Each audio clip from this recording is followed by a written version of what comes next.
واقع اصحاب الفیل کے 52 یا 55 روز بعد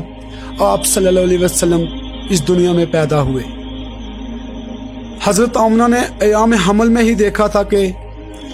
فرشتے نے آ کر ان سے کہا کہ جو بچہ تیرے پیٹ میں ہے اس کا نام احمد ہے۔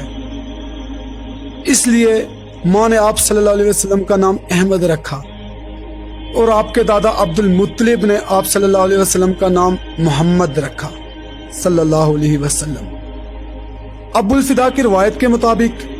لوگوں نے تعجب کے ساتھ عبد المطلب سے یہ دریافت کیا کہ آپ نے اپنے خاندان کے مروجہ ناموں کو چھوڑ کر یہ نیا نام کیوں رکھا؟ عبد المطلب نے جواب دیا کہ یہ نام اس لیے کہ میرا پوتا دنیا بھر کی ستائش و تعریف کا شایان قرار پائے۔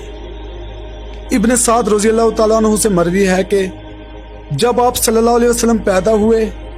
تو آپ صلی اللہ علیہ وسلم کے ساتھ کچھ علائش نہ نکلی، جیسی کہ اور بچوں کے ساتھ باوقت پیدائش نکلتی ہے۔ آپ صلی اللہ علیہ وسلم ماں کے پیٹ سے ہی مختون پیدا ہوئے۔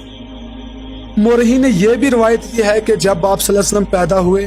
ٹھیک اسی وقت کسرائے نوشیروان کے محل میں سخت زلزلہ آیا اور اس کے 14 کنگرے گر گئے۔ عراق کے مندر میں جو آگ 200 سال سے جل رہی تھی وہ آگ اچانک بجھ گئی۔ عبد المطلب نے آپ صلی اللہ علیہ وسلم کی پیدائش کے 7ویں دن بعد قربانی کی اور تمام قریش مکہ کو دعوت کی۔ ولادت کے بعد آپ صلی اللہ علیہ وسلم کو صوبیہ نے 7 روز تک دودھ پلایا، اور 8ویں روز شرفائے عرب کے دستور کے موافق آپ صلی اللہ علیہ وسلم کو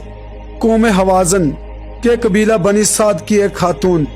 حلیمہ رضی اللہ تعالیٰ عنہ کے سپرد کیے گئے۔ حضرت حلیمہ سعدیہ رضی اللہ تعالیٰ عنہ سال میں 2 مرتبہ آپ صلی اللہ علیہ وسلم کو مکہ لاتی اور اپنی والدہ اور عبد المطلب آپ صلی اللہ علیہ وسلم کے دادا کو دکھا کے لے جاتی۔ آپ صلی اللہ علیہ وسلم نے 2 سال تک حضرت حلیمہ سعدیہ رضی اللہ تعالیٰ عنہ کا دودھ پیا،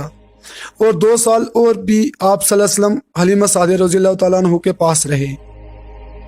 جب آپ صلی اللہ علیہ وسلم کی عمر 4 سال کی ہوئی تو آپ صلی اللہ علیہ وسلم کی والدہ محترمہ نے آپ صلی اللہ علیہ وسلم کو اپنے پاس مکہ ہی میں رکھ لیا۔ جب آپ صلی اللہ علیہ وسلم کی عمر 6 سال کی تھی، آپ صلی اللہ علیہ وسلم کی والدہ محترمہ آپ صلی اللہ علیہ وسلم کو ہمراہ لے کر اپنے عزیز و اقارب سے ملنے مدینے گئیں۔ 1 مہینہ وہاں رہ کر 1 مہینے کے بعد واپسی کے وقت مقام ابوا میں پہنچ کر حالت مسافری میں بی بی آمنہ وہاں انتقال کر گئیں، اور آپ صلی اللہ علیہ وسلم یتیم ہو گئے، اور اب آپ صلی اللہ علیہ وسلم کی پرورش کا ذمہ داری آپ کے دادا عبد المطلب نے سنبھالی۔ ابھی آپ صلی اللہ علیہ وسلم کی عمر 5 سال ہی کی تھی کہ آپ اپنے رضائی بہنوں بھائیوں کے ساتھ بکریاں چرا رہے تھے۔ حضرت حلیمہ سعدیہ فرماتی ہیں کہ میرے دونوں بچے دوڑتے ہوئے میرے پاس آئے اور آ کر کہا کہ 2 سفید پوش آدمی ہمارے قریشی بھائی کو اپنے ساتھ پکڑ کر لے گئے ہیں، اور انہوں نے اس کا سینہ چاک کر ڈالا ہے۔ حضرت حلیمہ سعدیہ رضی اللہ تعالیٰ عنہ فرماتی ہیں میں اور میرا شوہر دونوں اس مقام پر گئے، دیکھا کہ آپ صلی اللہ علیہ وسلم کا رنگ فک ڈر کے مارے ہو گیا تھا۔ حلیمہ رضی اللہ تعالیٰ عنہ فرماتی کہ میں دوڑ کر آپ صلی اللہ علیہ وسلم کو اپنے گلے لگا لیا اور حال دریافت کیا۔ آپ صلی اللہ علیہ وسلم نے فرمایا کہ 2 سفید پوش آدمی میرے پاس آئے، انہوں نے مجھے لٹا کے میرا سینہ چاک کیا اور بیچ میں سے دل نکال لیا، پھر اس میں سے کوئی چیز نکال لی۔ حلیمہ رضی اللہ تعالیٰ عنہ نے دیکھا تو کسی زخم یا خون کا نشان نہیں تھا، تو انہوں نے یہ سمجھ کر کہ اس بچے پر کسی جن وغیرہ کا اثر ہو گیا ہے، اسی وجہ سے آپ صلی اللہ علیہ وسلم کو دیر تک اپنے پاس رکھنا مناسب نہ سمجھا، اور آپ صلی اللہ علیہ وسلم کو اپنی والدہ کے پاس مکہ میں لایا،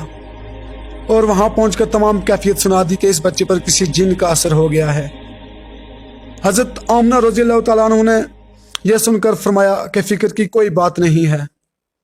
اور فرمایا کہ میرا یہ بیٹا دنیا میں عظیم الشان مرتبہ پائے گا اور غیر معمولی انسان بننے والا ہے۔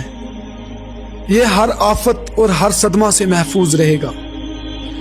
اور خدا تعالیٰ خود اس کی حفاظت فرمائے گا، کیونکہ جب یہ ایام حمل میں تھا تو میں نے بہت سی بشارتیں خواب میں فرشتوں سے سنی ہیں اور اس کی بہت سی کرامتیں دیکھی ہیں۔ صحیح مسلم میں انس بن مالک رضی اللہ تعالیٰ عنہ سے روایت ہے کہ ایک روز جب آپ صلی اللہ علیہ وسلم مکہ میں لڑکوں کے ساتھ کھیل رہے تھے